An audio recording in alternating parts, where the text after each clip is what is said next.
it's important for kids to explore problems that don't have textbook solutions, because when there's not a textbook solution, they can't look up the answer, and they have to look within themselves and look to their friends to come up with solutions. And I mean, that's what life is all about. You know, there are no answers in a textbook for how to live your life.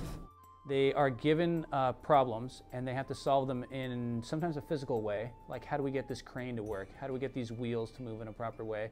Or there's sometimes they have to solve it in an intellectual way, like how can we program the robot to do this?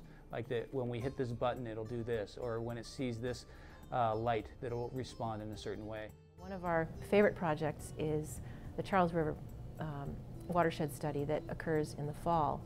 And all introductory biology students, all 9 sections of kids, about 120, head out on one particular day to do a watershed study of the Charles River. It's a wonderful hands-on project that makes science as real as it could possibly be.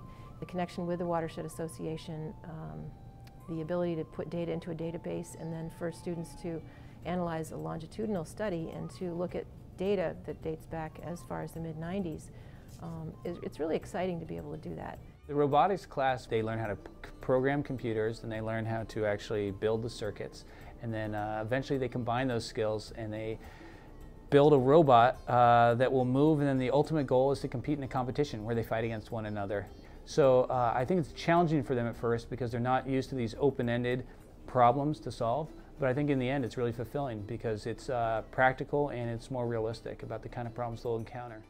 Each team is given an orange pail that has a bunch of ordinary everyday objects that have to be incorporated functionally into their machine, and each team is given a certain space to work within, and they are told that that their machine has to start by pulling a string and to finish by pulling a string. I think it's really important for kids to feel like they own something, to not just be told all the time, here's what you're going to do. I think that kids are a lot more creative and innovative than we actually give them credit for.